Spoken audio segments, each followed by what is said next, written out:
accomplishments, but also the accomplishments of all of you who have been with us every step of the way. Join me as we watch a video highlighting National Action Network's 21-year journey. Thank you for coming this evening, and congratulations to our wonderful honorees.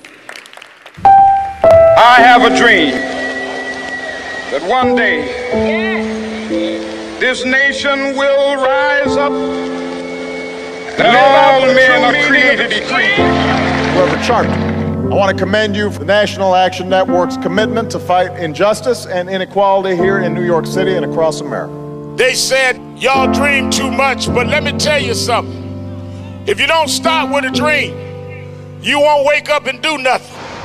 National Action Network, they're the voice of the people. The people who, don't have a voice, they provide one for them.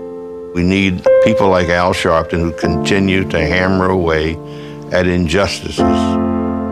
He's bringing up issues that other people are not talking about. Those that will not vote for us, we will not vote for them. When Al Sharpton and the National Action Network get involved in an issue, the likelihood that justice will prevail dramatically increases. When you have tragedies like what happened to my family, who else do you have to turn to?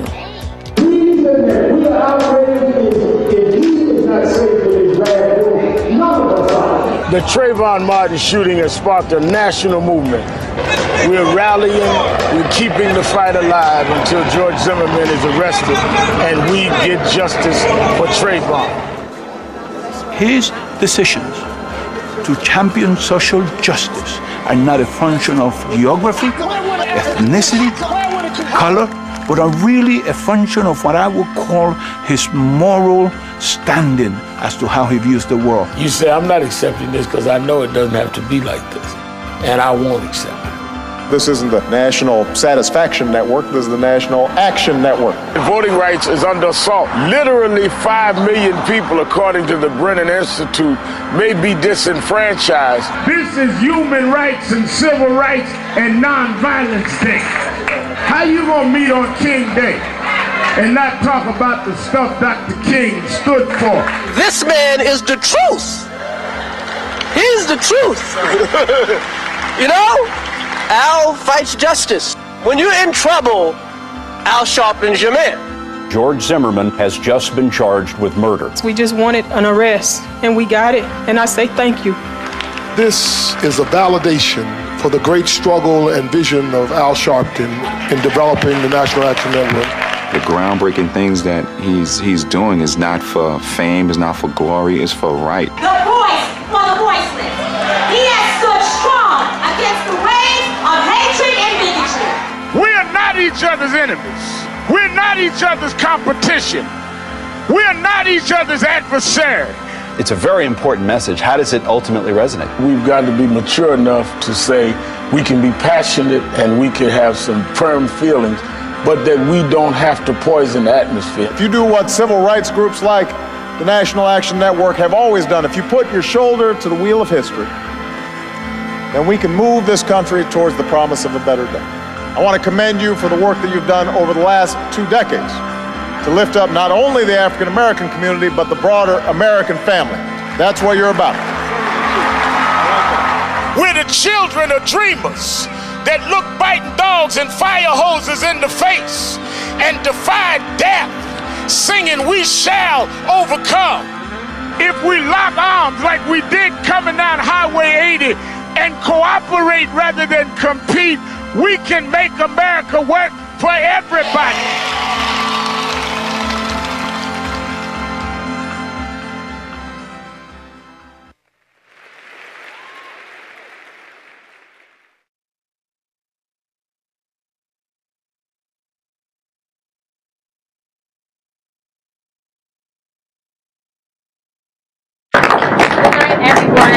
My name is Tamika Mallory, and I'm the National Executive Director of National Action Network. First of all, I want to thank all of you for being out here. Hello, Mr. Montreal. I want to thank everyone who came out tonight, all of you who heard the call, and those people who have already been out here for welcoming us into your space. because people like Aisha Sekou and others have been out here doing this work for a long time. And we appreciate you for partnering with us, Aisha, and the Reverend Vernon Williams and the Erica Fords and the A.T. Mitchells and all the people who are on the ground day to day that are really the only thing between the trigger and the finger. They really are that. That's how serious it is. Not done an inventory and a self-analysis and therefore dealt with the purpose in our community. What are our institutions for if we can't address the I sat in the funeral home and helped to plan the funeral of a 4-year-old baby, a baby, Cheyenne Norman's baby, Chris Morgan Jr. Hurt me to my heart to help pick out the casket for this baby, and they couldn't find the right size because he was so small. I sat there with Dominique Sharpton and others and watched this mother keep getting up to go outside because they were asking her business questions about burying her baby. And I realized at that moment that who am I to be so selfish not to lend myself every minute of the day to save another life. And so I'm standing out here. This is not a joke. It's not about the cameras. It's not about us just having a reason to come out and show that I'm here tonight. Tomorrow night we need to be back. And the next night. And in 4 weeks, what else are we going to do? When this is over, that's what we need to be asking ourselves. How are we going to ensure that the people that are on the street every night get the money they need to take care of their business and save lives on the street? I'm very serious that we need to expose any and everybody who is not working every day on saving our children's lives. Because the children were dying on the Upper East Side, the city really shut down.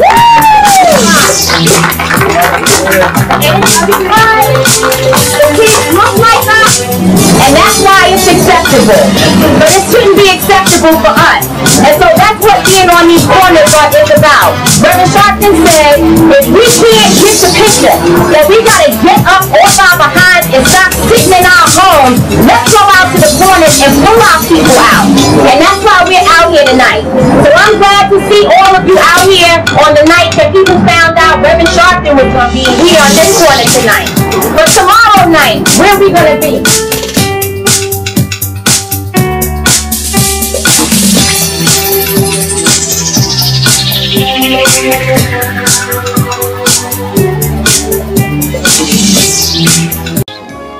Regal, gorgeous, creative, loving parents, God first, and with His help, a passion for giving.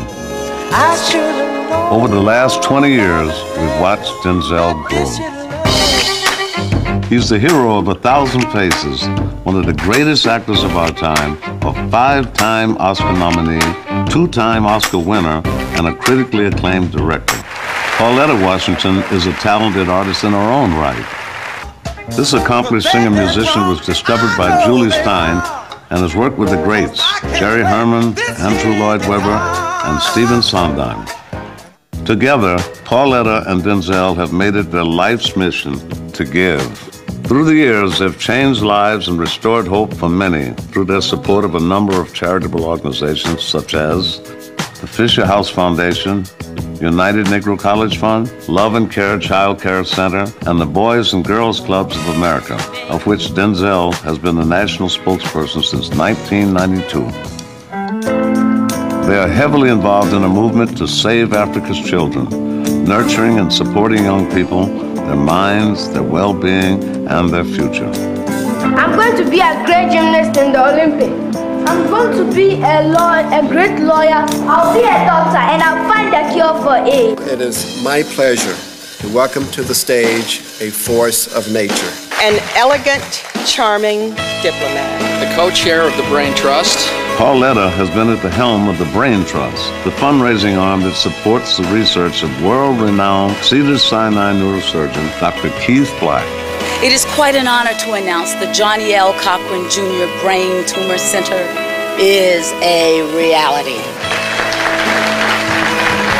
Because of the research that Pauletta and Denzel have been so generous in providing, we've been able to develop a vaccine for patients with brain cancer and improve the survival at 2 years of the most aggressive form of brain cancer from 8% to 42%. Teaming with Dr. Black, they created the Pauletta and Denzel Washington Family Gifted Scholars Program in Neuroscience. Aside from just expressing gratitude, to the Brain Trust and Pauletta and Denzel Washington and Dr. Black, for me, like, the only way that I can express gratitude is to succeed. Every year, the Washington family travels to schools around the country to present the scholarships in person and to inspire. Don't let people break you down. Don't let people tell you what you can't do. It's not how much you have, it's what you do with what you have.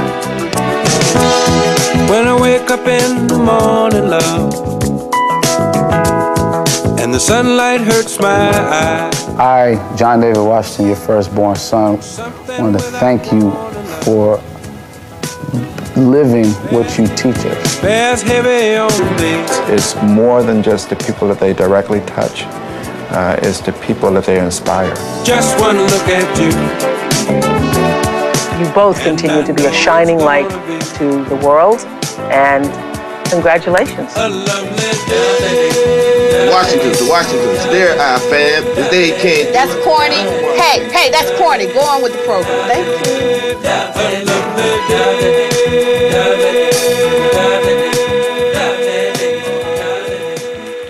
you. To present the Keepers of a Dream Award to Pauletta Washington. For Pauletta and Denzel Washington, welcome last year's winner, Miss LaTanya Jackson. That's Dr. Jackson now. Dr. LaTanya Jackson.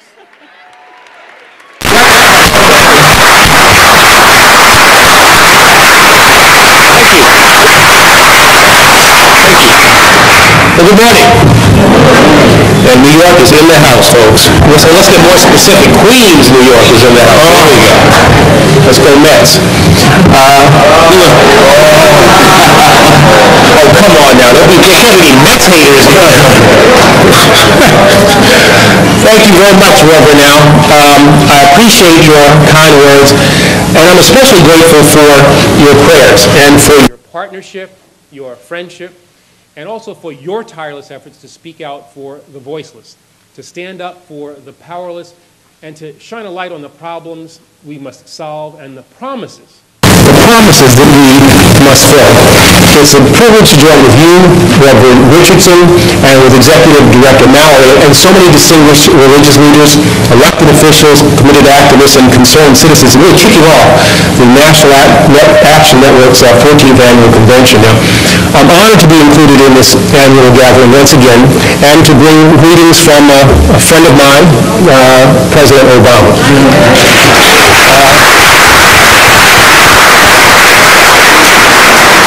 Each April, this convention provides what I think is an important opportunity, not only to observe the anniversary of Dr. King's tragic death and to reflect upon the lessons of his extraordinary life, but also to consider where we are as a nation, to examine our values and priorities, to take stock of our progress, and to take responsibility for the work that remains before us. Now, although 44 years have passed since our nation first mourned the loss of Dr. King, it is clear that his spirit lives on. His enduring contributions have allowed me to stand as our nation's first African-American Attorney General and to serve alongside our first African-American President. And the dream that he shared on the National Mall that now includes a memorial in his honor has inspired countless acts of compassion and collaboration, including the creation of the National Action Network more than 2 decades ago.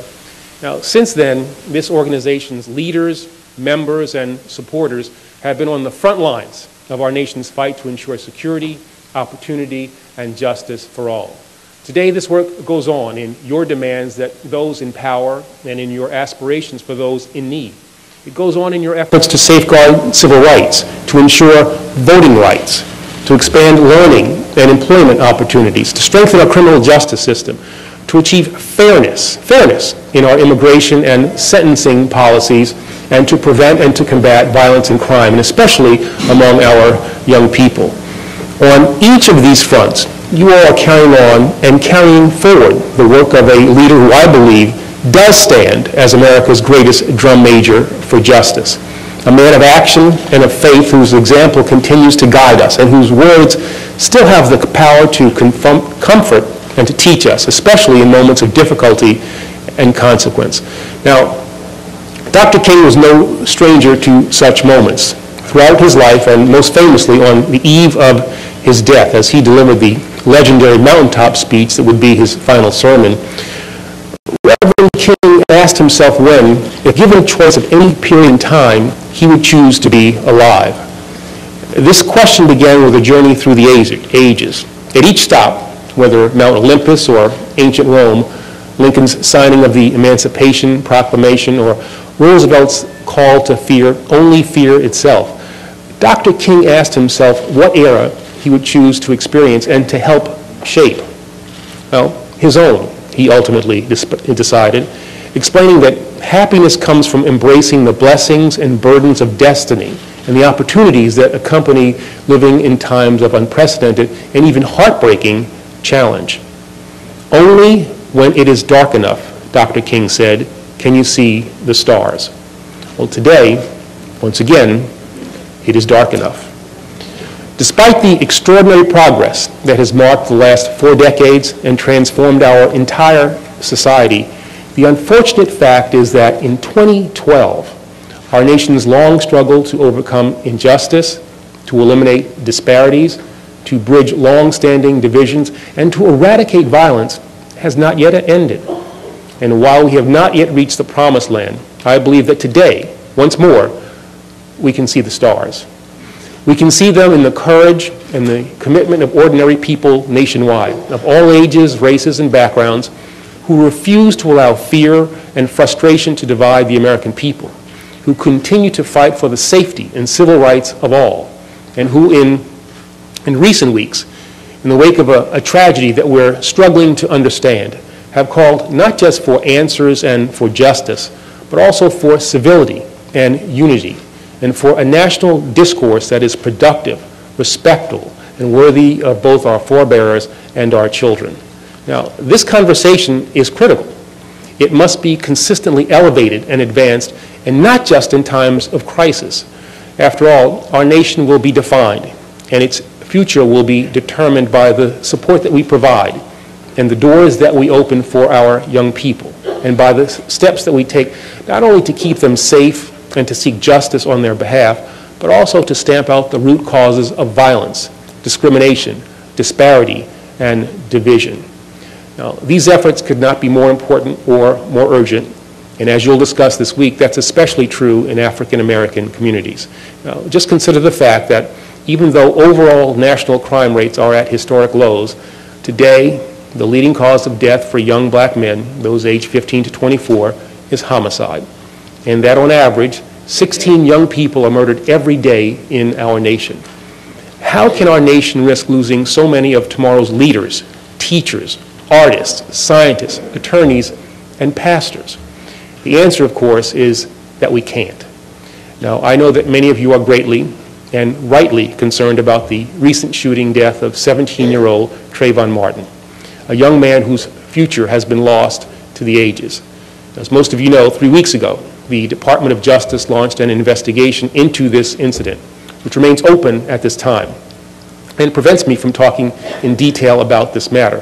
However, I can tell you that in recent weeks, Justice Department officials, including Assistant Attorney General for the Civil Rights Division, Tom Perez, and the United States Attorney for the Middle District of Florida, Robert O'Neill, have traveled to Sanford, Florida, to meet with the Martin family, the community, and local authorities.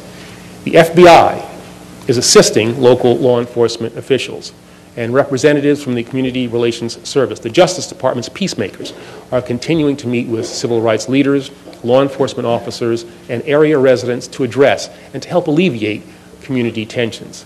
We're also communicating closely with local, state, and federal representatives and officials. In all of these discussions, we're listening carefully to concerns, and we're emphasizing that the department will conduct a thorough and independent review of the evidence.